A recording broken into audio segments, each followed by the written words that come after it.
निष्पक्ष निर्भीक जनक्रांति का पक्षधर एक सैलाब, बिना डरे जनता की हक की आवाज मेट्रो टुडे लाइव पर फॉलो एवं सब्सक्राइब करें। हम हैं आपकी असली आवाज, मेट्रो टुडे लाइव। नमस्कार, मैं हूं सुशील शंकर। आप मेरे साथ देख रहे हैं metro today live. Metro today live में आज जो मेहमान आए हुए हैं उनका मैं संक्षिप्त परिचय करा दूं।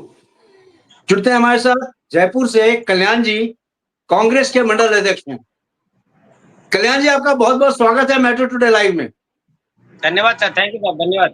वंदना तिवारी जी जुड़ती है as a national executive member of Bhajpa महिला मोर्चा। वंदना जी, आपका बहुत बहुत स्वागत है मेट्रो टुडे लाइव में। आभार सर।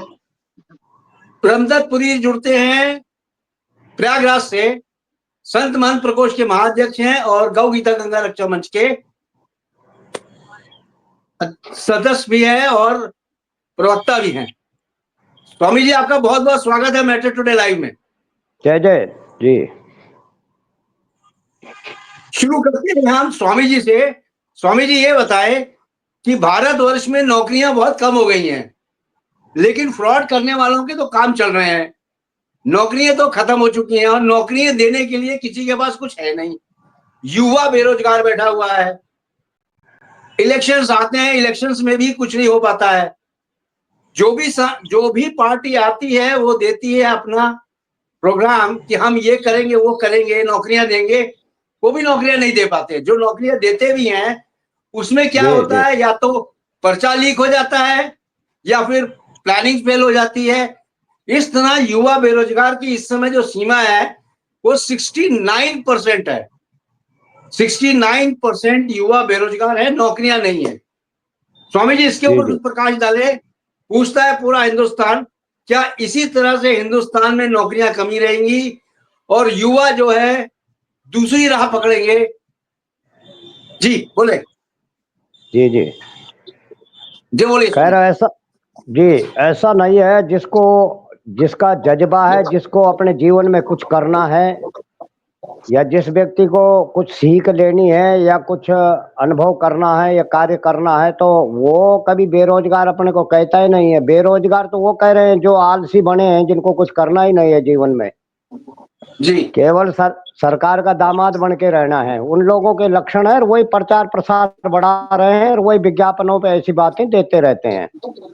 जी जी। क्योंकि उत्तराखंड में ऐसे ऐसे लोगों को मैं आपको बता दूं कि ऐसे लोग हैं जो विदेशों में रहते थे, विदेशों से छोड़ करके अपने पहाड़ी इलाके में आ रहे हैं और वहाँ खेती कर रहे हैं। एक से एक विदेशी फल उगा रहे हैं वहां पर, और लाखों रुपए, महीने का लाखों रुपए वो कमा रहे हैं। तो कहने का मतलब है, पहले इतने तकनीकी विज्ञान और जानकारियां, इतने सब चीजें उपलब्ध नहीं थी, अब उपलब्धता है। तो अगर कोई करना चाहे तो हमारी जमीनें, भूमि गांव में जगह जगह जो है इतनी बंजर होती जा रही है, लोग पलायन कर रहे हैं, घर छोड़ के जा रहे हैं और केवल बहाना बनाते हैं कि बेरोजगार हैं।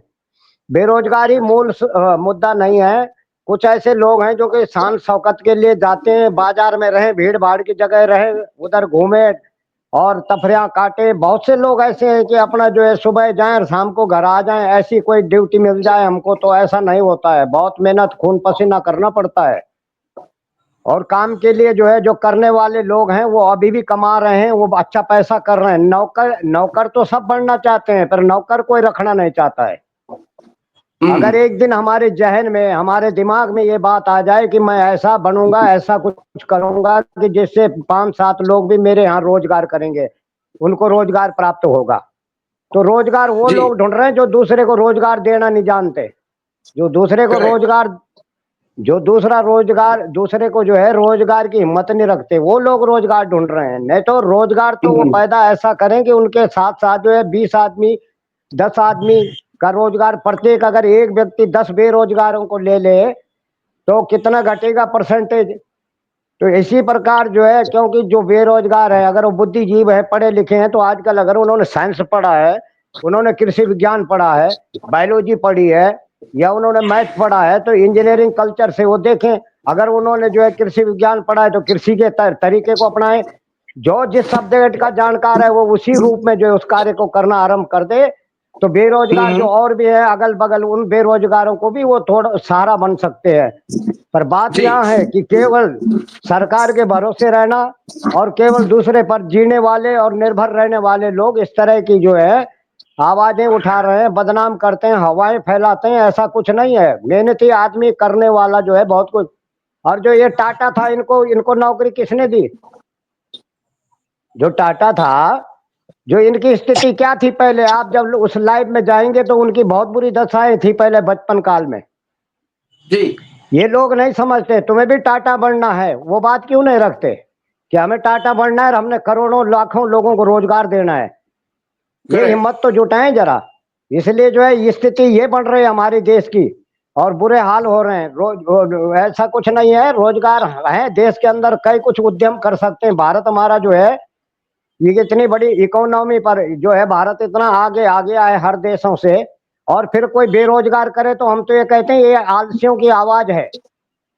ये उन लोगों की आवाजें हैं जो लोग कुछ करना नहीं मांगते और केवल जो है कागज की डिग्रियों को लेकर घूम रहे हैं। अरे आप ऐसा कार्य करिए कि जो और भी डिग्रीधारियों को आप रोजगार दें, ऐसा क्यों नहीं करते? वो सोच नहीं रखते। जब तक हमारी सोच नहीं बदलेगी तो हमारी जो है जीवन की पटरी नहीं बदलेगी, जीवन का जो लाइफ और जो रूपरेखा है वो नहीं बदल सकते। इसलिए जी। हमको सबसे पहले ये देखना है कि हमको इतनी हिम्मत जुटानी है कि हम औरों को भी रोजगार दे सकें। एक जी। बार एक जगह स्वामी जी, कोई आपको दोबारा रिश्ता, आऊंगा मैं। आपकी सोच बहुत अच्छी है, लेकिन इसमें मैं एक चीज जोड़ देता हूं कि आज का युवा जो है उसको नौकरी नहीं मिलती है तो वो क्या कहता है, हमें नौकरी नहीं मिल रही है, चलो हम बाबागिरी ही करते हैं। कई ऐसे बाबा हैं जो जिनके पास नौकरियां नहीं थी, पढ़े लिखे कम हैं, उन्होंने बाबागिरी शुरू कर दी। उस पर हम बाद में आएंगे आपके पास। वंदना जी से जी हम जी ये पूछना चाहते हैं, वंदना जी ये बताइए कि आज का युवा जो है केवल गवर्नमेंट जॉब खोजता है, क्यों नहीं फाइट करता है? आर्मी में क्यों नहीं जाता है? और जहां मिलिट्री की जॉब्स निकलती हैं वहां क्यों नहीं जाता है? इसके पीछे क्या कारण हो सकता है, वंदना जी? सर इसमें तो दो संगत मैं भी नहीं हूँ। महाराज जी ने एक जी। गूढ़ बात कही, वो जी। ये कि आलसीपन हमारे नौजवानों को खाता जा रहा है, करेक्ट। बिल्कुल सही आलस कहा। भर गया है शरीर में। अब उन्हें पता है आर्मी या कोई भी वर्दीधारी नौकरी जब करेंगे तो उनको श्रम जो है वो मतलब 20 गुना 40 गुना ज्यादा बढ़ ज्यादा जाएगा। करना पड़ेगा। जी। और शारीरिक श्रम के बगैर ये जो मुफ्तखोरी की आदतें कोई भी सरकार डालती है, करेक्ट। इससे युवा वर्ग हम्म। विचलित हो रहा है। हाँ दूसरी जी। सर, मैं आंकड़ों के हिसाब से बात करूंगी। जी जनसंख्या बोलिए। हमारी वृद्धि 104 से 140 करोड़ आते आते सर ये हम्म। 38 करोड़, ये वो लोग हैं जो घुसपैठिए हैं। पहले भी घुसपैठिए थे जिसके कारण तादाद बढ़ी हुई थी, लेकिन ये 38 करोड़ जो बढ़े ये तो प्रॉपर घुसपैठी हैं सर। अब 38 करोड़ की जनसंख्या कम नहीं होती, और वो भी उनकी, मैं एक सुश्री जाति के बारे में बात कर रही हूँ जिनकी सोच ही है कि उन्हें वरदान स्वरूप औलादे मिलती है तो जितनी फसल तैयार कर सकते हैं वो कर सकते हैं। तो ऐसे लोगों की सोच सर 12% मौत होती है और 28% की जिंदगी आ रही है उनकी बदौलत। हमारी तो सिर्फ करेक्ट। 4% होती है, 3% होती है। तो अब आप बताएं सर कि जिस जनसंख्या आंकड़े में विस्फोट होता चला जा रहा है, समस्या है रोजगार में, पर इसमें भी कोई कोताही नहीं है कि रोजगार की कमी है। बेरोजगार शब्द होना ही नहीं चाहिए।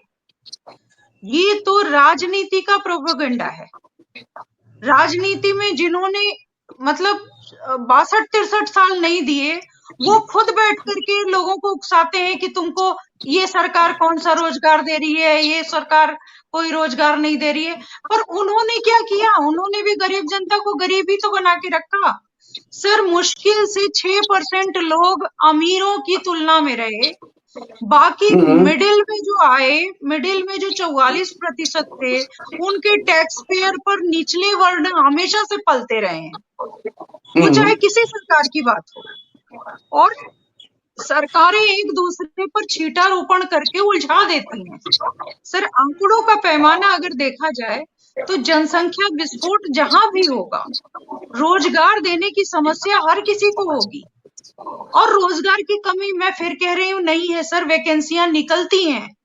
रही बात सरकारी नौकरियों की, तो सर हमने, आपने, सबने वो जमाना भी देखा है। अभी भी सरकारी जितने कर्मचारी हैं, चाहे आप बैंकों में चले जाएं, सरकारी अस्पतालों में चले जाएं, सर बुरी हालत है। बाबू लोग 11 बजे से पहले आएंगे नहीं, आने के बाद चाय पे चर्चा होगी सर। 12 बजे तक उनकी चर्चाएं होती हैं, घर में क्या बना से लेकर कौन आया कौन नहीं गया। सर लोग लाइनों में खड़े हुए हैं, ये सरकारी बाबुओं के आंकड़े हैं। और उसके बाद 1 घंटे काम किया नहीं कि सर इनके दोपहर के खाने के समय हो जाते हैं, जो 2 जी। घंटे 2.5 घंटे से पहले कम नहीं। अब आप बताइए सर, अगर प्राइवेटेशन ना हो तो लोग काम ये भी नहीं करेंगे। इनको तकलीफ इस बात की है कि इनको बाबू वाला रोजगार मिल जाए, 2 घंटे का श्रम करें और 12 महीने का ये पैसा लें, उसके बाद ये आराम से पेंशन उठाएं, आराम से इनकी सारी पद्धतियां बनती रहें। सर ये मुश्किल है सर, ये किसी सरकार के लिए मुश्किल।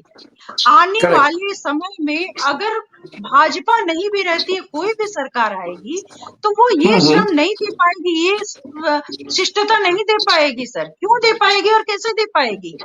सर अब श्रम करना होगा। प्राइवेट जॉब में कम से कम 8 घंटे 10 घंटे की इनको जॉब करने की, मतलब जिस करनी चीज की सैलरी ले रहे हैं उस चीज के लिए जॉब तो उनको चाहिए ना सर। तो जॉब चाहिए तो काम करना पड़ेगा, और काम करने की अगर सैलरी मिल रही है तो वो खोखलापन नहीं रहेगा। ये जो सर जितनी दिमाग में फालतू चीजें हैं सर, अच्छे अच्छे पढ़े लिखे बच्चे गलत दिशा, गलत ट्रैक पे जा रहे हैं। आपने Correct. जितने भी, इन महाराज जी ने कहा, जितने भी डिपार्टमेंट बायोलॉजी से है, कंप्यूटर साइंस से है, मैथमेटिक्स से है, या जो भी है सर, इनके ट्रेंड अलग चले जा रहे हैं। ये लोगों को लूटने में, खसोटने में, लोगों के साथ फ्रॉड करने में अपना टाइम वेस्ट कर रहे हैं। ये देश के लिए ऊर्जावान नहीं बन रहे हैं, ये देश की विसंगतियों के लिए ऊर्जावान बन रहे हैं। और दूसरे सर, रोजगार की लाइनों में खड़े हुए ये घुसपैठिए ज्यादातर नमूने हैं सर, जो सरकारी चीजों पर टॉर्चर करते हैं, सरकारी चीजों का नुकसान करते हैं। और साथ में सर लल्लू छाप लोग रहते हैं, उनकी भीड़ के पीछे आप देखिएगा सर, उन्हें क्लास 2 का कोई भी क्वेश्चन पूछ लीजिए, उन्हें नहीं आता। सर मैंने ऐसे भी देखे हैं, रैलियों में ऐसे लोग आते हैं, मान लीजिए कांग्रेस की रैली में आ गया, मान लीजिए बीजेपी की रैली में आ गया, उसे ये तक पता नहीं होता कि हम किसको सुनने आए हैं, हमको यहाँ Correct. किस विषय पर बुलाया गया है, हमें इन्होंने बुलाया, हम तो आ गए। मतलब सर हंसी के पात्र बनते हैं। सर आप देखिए, सपा शासन में यूपी में जितने एडहॉक टीचर हुए थे सर, जो सरकारी सैलरियां उठाते हैं, सैलरियां उठा रहे हैं सर, 80-80 हजार रुपए सैलरी है उनकी, सर उन्हें संडे मंडे की स्पेलिंग नहीं आती। सर ये सोचनीय हो गई है दृष्टि। ऐसा खुदरांश अगर कहीं भी रहेगा तो सर वो देश के लिए नुकसानदायक है। सबसे पहले प्रॉपर एजुकेशन जरूरी है, एजुकेशन को सही मोल्ड जाना जरूरी है, और बच्चों को भी जो है वो हमेशा सही और संतुलित रखना होगा। सर शारीरिक श्रम करने में कोई प्रॉब्लम नहीं है। आज हम लोग अगर शारीरिक श्रम नहीं कर रहे हैं तो उसका हमको इम्पैक्ट डॉक्टर के रूप में जाना पड़ता है सर, मेडिकल में जाना पड़ता है। लेकिन मैं कहती हूँ कम से कम आर्मी वाले अपने आप को सुधरे हुए रखते हैं, तो वो शरीर से तो रिष्ट पुष्ट है, तो बच्चों को उनको देख करके रोल मॉडल बनाना चाहिए। कम से कम Correct. शरीर भी स्वस्थ रहेगा, मन भी स्वस्थ रहेगा, देश भी अच्छा रहेगा। सर ये बहुत जरूरी है बच्चों को मोल्ड करने के लिए। करेक्ट। कल्याण जी, अभी केजरीवाल साहब ने एक यूपी में कॉन्फ्रेंस की है, और यूपी में कॉन्फ्रेंस करके सीधे स्पष्ट शब्दों में कहा है कि सबसे बड़ी बेरोजगारी की समस्या यूपी में है। जबकि ये बेरोजगारी की समस्या को लिंक नहीं कर रहे हैं, जैसे मैडम जी ने बोला है, जनसंख्या से लिंक नहीं कर रहे हैं। वो बोलते हैं कि बेरोजगारी की समस्या बहुत ज्यादा है यहाँ पे, प्लस पढ़े लिखे इंसान जो है उनको नौकरियां नहीं मिलती हैं, इसलिए वो फ्रॉड कर रहे हैं। आप कहां तक सहमत हैं, बोलिए कल्याण जी। देखिए, सबसे बड़ी बात यह है कि भाषण देना और ज्ञान देना हर कोई आदमी करता है। करेक्ट। प्रैक्टिकल एक्चुअल पोजीशन क्या है देश की, ऐसा आपने बताया 69% बेरोजगार। 69% बेरोजगार होना मायने रखता है आंकड़ों में। और इन्हीं के आंकड़ों के अनुसार, गवर्नमेंट के आंकड़ों के अनुसार, इन्होंने भी 28 से 35% अरबपति बना दिए पिछले 10 साल में। 28 से 35% अरबपति बना दिए और 80 करोड़ लोगों को राशन दे रहे हैं। तो आप देखिए, विडंबना देखिए कि लोगों को कैसे बेवकूफ बनाया जा रहा है।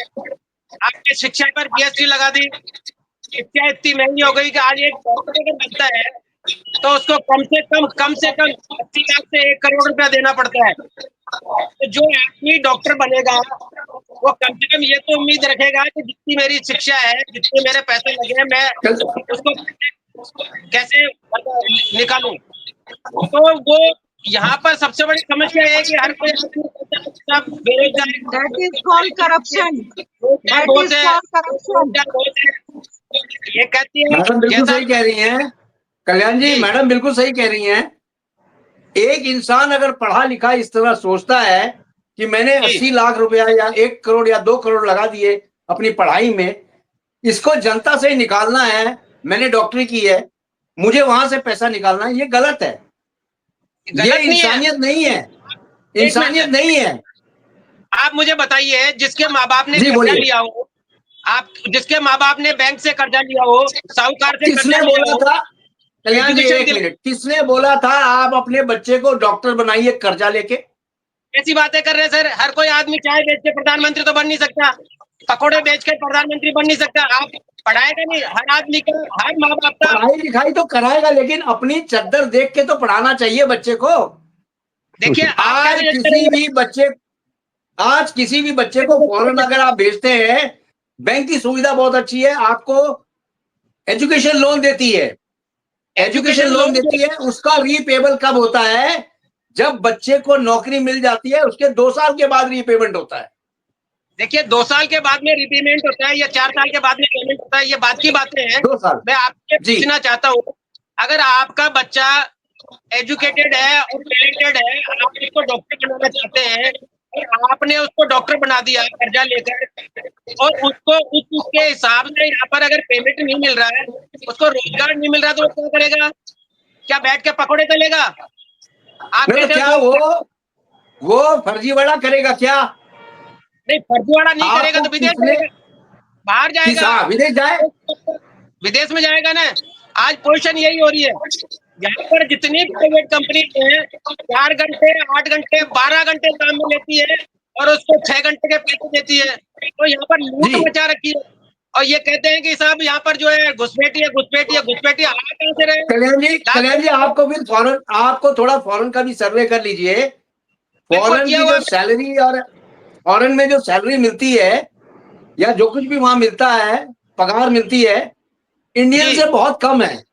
लेकिन इंडियंस के तो ज्यादा पैसा इसलिए उनको दिखता है, महंगाई कितनी है वहां पे, देखिए आप मुझे बता दीजिए, अगर किसी आदमी ने इंजीनियरिंग की है, एमटेक किया है या पीएचडी करके डॉक्टरी की है या अन्य किसी फील्ड में करी है, उसके लायक यहाँ पर कोई संस्था है रोजगार देने वाली? आप मुझे बताइए कौन सी संस्था है?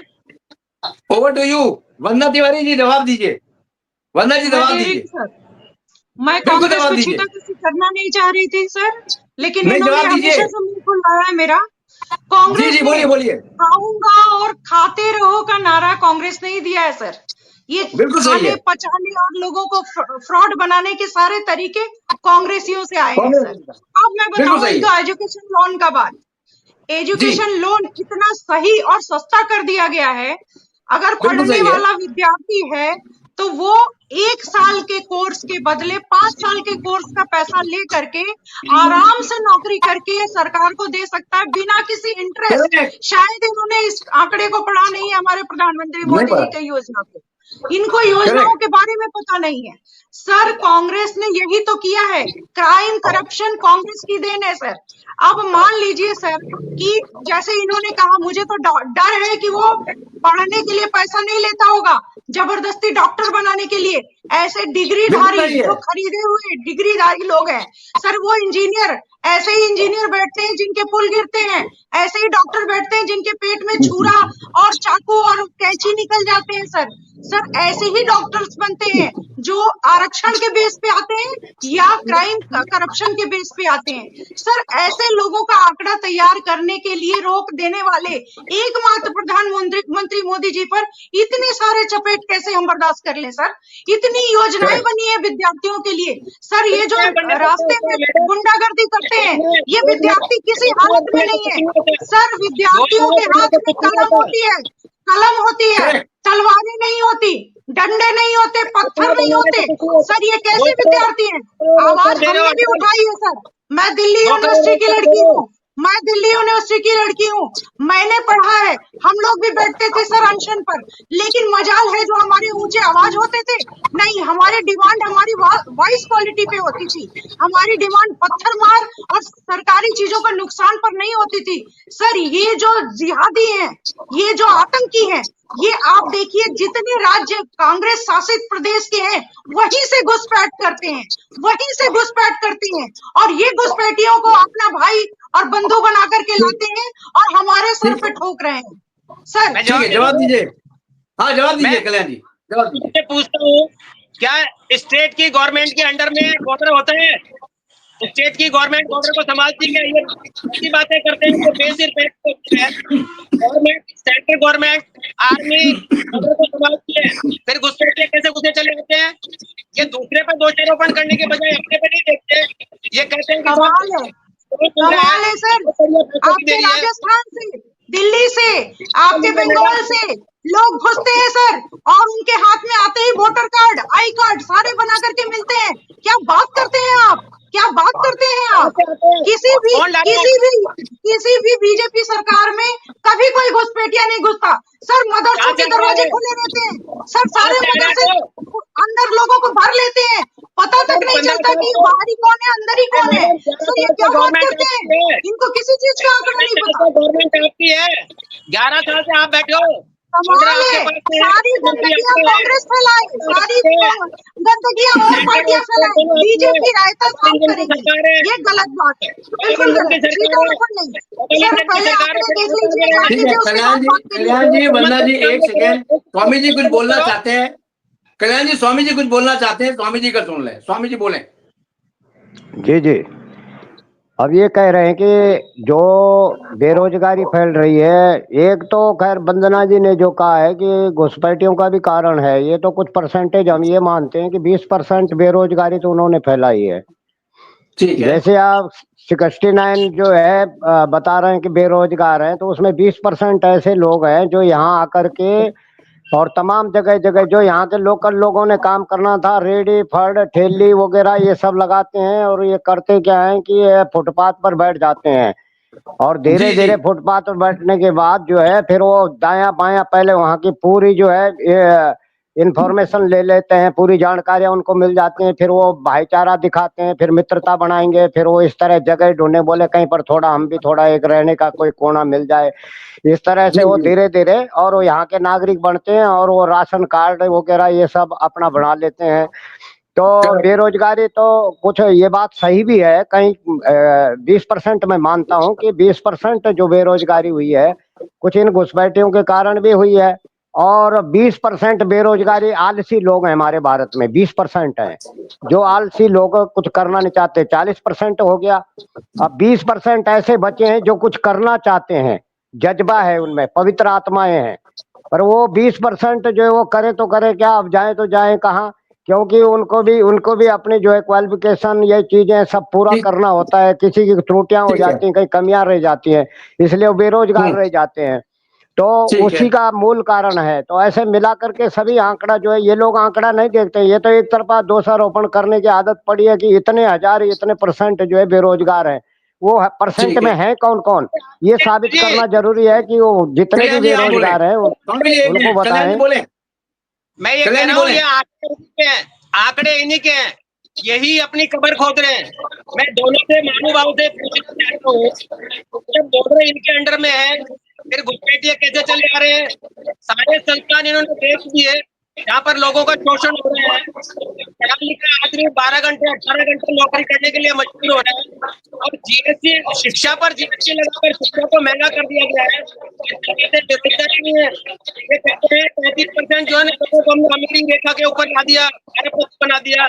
80 करोड़ लोगों को राशन कार्ड दे रहे, राशन दे रहे 5 किलो। तो ये गौरी कॉलेज जो है जनता को गुमराह करना, वो स्पष्ट है। सरकार जब को लग रहा है जब का बेरोजगारी है तो बेरोजगारी है, महंगाई है तो है, 101% है।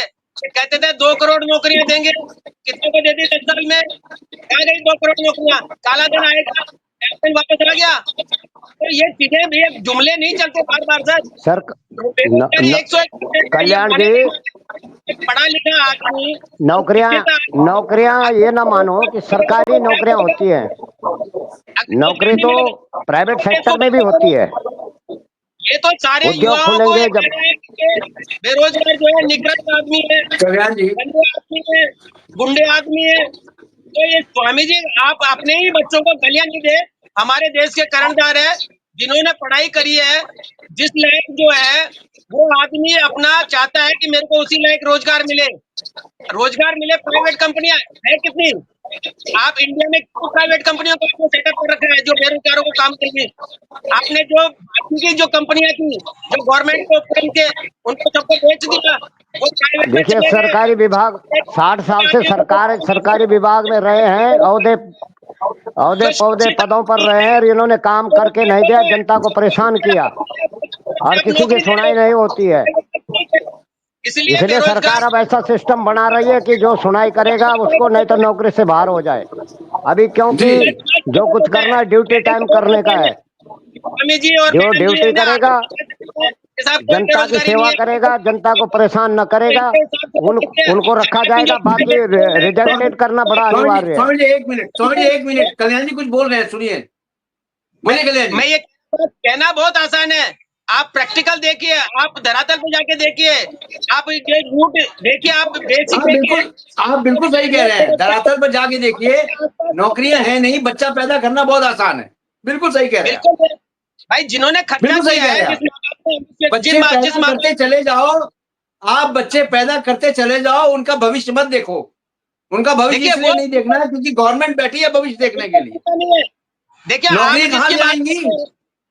जिसकी बात करते हैं उनको चिंता नहीं है बेरोजगार की, वो तो ये कि लोहा पीट के कमा के पेट पड़ लेंगे। आप और हम क्या करेंगे?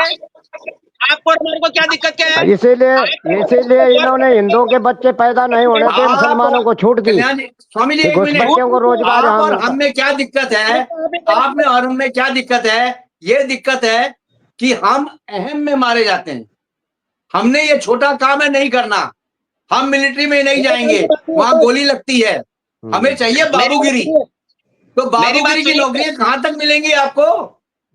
बाबूगिरी है कहाँ? कल्याण जी, कल्याण जी, बाबूगिरी छोड़ो, आप धरातल पे आके काम करो। अब तो अफसरगिरी है, अफसरगिरी है, अफसर भी डायरेक्ट गवर्नमेंट अपॉइंट कर रही है। अब तो अफसरगिरी है, जिसके पास में अप्रोच है, जिसके पास में पैसा है, जो पैसा दे सकते हैं, वो नौकरी पे जाएगा। पढ़ा लिखा और डिग्री से कुछ नहीं होता। वंदना जी बताइए, कौन से ऐसे आदमी हैं जिनको गवर्नमेंट ने पैसे लेके अपॉइंट कर दिया? सर, मैं आज कांग्रेस का इतिहास और भूगोल दोनों बता देती हूँ। कांग्रेस की सरकार जब आई, क्या देखे मैडम? कल्याण भाई साहब का या तो स्पीच बंद कर दीजिए, क्योंकि मैं जो बोलूंगी वो बहुत नस्तर की तरह चुभेगा। बोलिए आप। जब कांग्रेस सरकार इतने सालों तक रही तो करप्शन और क्राइम ये दोनों रेट बढ़ाए। सर, ये बिल्कुल सही कह रहे हैं। आज अगर राहुल गांधी जी विदेशी फॉर्म में है, विदेश से घूम के आने वाले और विदेशी लोगों में से ही हम उनको मानते हैं। वो हमारे देश के कतई नहीं है, क्योंकि वो उनको 1% भी हमारे देश से प्रेम नहीं है, इसमें कोई दो राय नहीं। अगर राहुल गांधी जी एक नॉर्मल घर में होते, क्या वो किसी जॉब के लिए एलिजिबल हैं? नहीं है।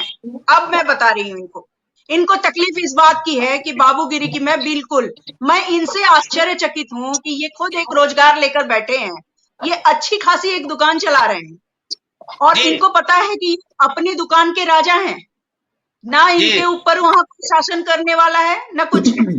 तो इसमें क्या परेशानी है भाई? अगर अपने स्वरोजगार, ये पकौड़े तलना और चाय बेचना, ये फिर भी हमारे भारत को प्रतिष्ठा में लाता है, लेकिन दूसरे देश में जाकर लोगों की, अपने देश की चुगली करना और विदेशियों के गुणगान करना और विदेशी लोगों को अपनी चीजों को बेचना, सर इनको तकलीफ इस बात की है कि अब मोदी बहुत सही सरकार कहा। जो है वो भारत के लोगों को ही भारत की चीजें अगर प्रोवाइड कर रही है, तो इस प्रमोट बात से करा इनको रही है। तकलीफ है। सर 90 साल का लीज लेने से पहले इन लोगों को शर्म नहीं आई कि इन्होंने देशवासियों को किस गर्त में डाल दिया। अगर इन्होंने आजादी ही दिलानी थी तो आजादी पर साइन करवाते, लीज पर लेने की क्या जरूरत थी 90 साल की? करेक्ट, सर बिल्कुल सही है। सबसे पहले जितने मंदिर बने सर, या तो आतंकियों के द्वारा ये तुड़वा दिए गए, ध्वस्त करा दिए गए, या उसके पास में ही कोई मस्जिद का निर्माण करवा दिया गया। इनकी सरकार के आंकड़े बता रहे हैं। और सर जी उसके आसपास जितने होटल से लेकर जितने दुकानदार हैं, लोकल दुकानदार हैं या जो भी हैं, सर उनको रजिस्टर्ड करवाया इनकी सरकार ने। सर आज आप देख जी लीजिए, अब जब से मोदी जी आए, डिजिटल हुआ, डिजिटलाइजेशन जब से हुआ, तब से पता चला कि शिव शक्ति या अन्नपूर्णा होटल किसी खान साहब का है, किसी मंजूर साहब का है। तब पता चलने लगा सर कि ये खाने पीने की गंदगी भी हम ना जाने कितने वर्षों से धो रहे हैं। ये है इनकी सरकार। सर ये क्या जी बात करते हैं? सर बिल्कुल घुसपैठिए सही है। लाने वाले लोग, घुसपैठियों की वजह से हमारे बच्चों को, हमारे सक्षम बच्चों को रोजगार नहीं मिल रहा है, इस बात का हमें दुख है। लेकिन सर उसका भी बता दें, दो चीजें हैं। जी एक आरक्षण जहां बिना योग्यता के लोगों को भर दिया जाता है, और दूसरा सर पैसे देने वाले लोग अपना करवा लेते हैं, मतलब खरीद लेते हैं, सर्टिफिकेट खरीद लेते हैं। ये दो लोगों जी की वजह से हमारे कुछ सक्षम बच्चे जरूर पीछे रह जाते हैं। लेकिन जैसा महाराज जी ने भी पहले बताया और मैं फिर बता रही हूँ कि अगर अपने में जोर है, अपने में शक्ति है, अपने में गुण है, तो सर उसको कोई वेग रोक नहीं सकता, उसको उसकी जगह मिलेगी। और नौकरियां तमाम मिलेगी। निकल रही हैं सर। यूपी गवर्नमेंट जी में जितनी नौकरी निकली है, केजरीवाल की 7 पुश्तें उतनी नौकरी नहीं दे पाएगी। केजरीवाल किस नहीं बात दे की पाए। बात करेगा सर? एक जेल से निकला हुआ अपराधी, उसकी बात तो हम मानते ही नहीं है, बिल्कुल नहीं मानते। पढ़ लिख कर उसने करेक्ट। देश का कौन सा भला किया सर? हम आपसे पूछ रहे हैं, पढ़ लिख कर केजरीवाल ने देश का कौन सा भला किया? शराब कांड किए, दूसरे कांड किए। हद हो गई सर, ऐसी पढ़ाई लिखाई को धन्यवाद सर। कम पढ़े लिखे हो जी और देश की तरक्की करे तो वो ज्यादा अच्छा है, बिल्कुल अच्छा। करेक्ट, बिल्कुल सही है। स्वामी जी जी आप ये बताइए कि जो अभी वंदना तिवारी जी ने बोला है उस पर कोई टिप्पणी करनी है आपको? जी, टिप्पणी का विषय तो यह है कि अभी उन्होंने केजरीवाल का जो नाम लिया है कि केजरीवाल ने, अभी जी एक वीडियो हमने थोड़ी झलक देखी थी, लेकिन कुछ इतना पाया था कि यूपी के बेरोजगार लोग दिल्ली में आ रहे हैं। मतलब दिल्ली, मैं इतना भला आदमी हूँ कि दिल्ली वालों को मैं पूरी जो है उनके जीवन की रोजी रोटी का काम कर रहा हूँ। ये सब ड्रामाबाजी करना केजरीवाल के जहन में रहता है और बिल्कुल सरासर गलत बात है। क्योंकि वो जो 1700 कॉलोनियां बता रहा है कि 1700 कॉलोनियां जो हमने बना दिए, झुग्गी झोपड़ी थी, नई कच्ची रोड, नई रोड बना वो दी है, सब ये सब हम का क्योंकि कुछ नहीं है। इससे पहले अभी 1-2 दिन पहले भी ये बात हमने उठाई थी कि केजरीवाल के एजेंडा और विकास का कुछ उसने ना भूत ना वर्त ना भविष्य, तो अब वो चिल्लाने लगा है। इसलिए जी क्योंकि आपके मेट्रो टुडे चैनल के माध्यम से बात उठी थी कि केजरीवाल बताए कि रोजगार वो साबित करे कि भाई दिया क्या है लोगों को, क्या कितने रोजगार जी दिए हैं। रोजगार नाम बिल्कुल की कोई सही है। चीज नहीं थी, केजरीवाल के एजेंडे में कुछ है नहीं। इसलिए ये चर्चा हुई थी कि वो जो कोई उनका सांसद या विधायक जो भी है वो वहां छोड़ के बीजेपी में आ गया था, उस पर चर्चा हुई थी।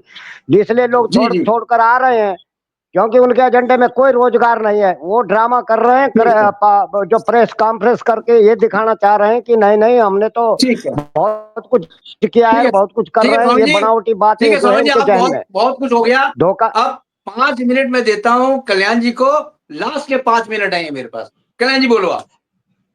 देखिए, दूसरे की बुराई करने से खुद के दोष नहीं छुपा सकते हैं। ठीक है। आप कितने अवगुण हैं।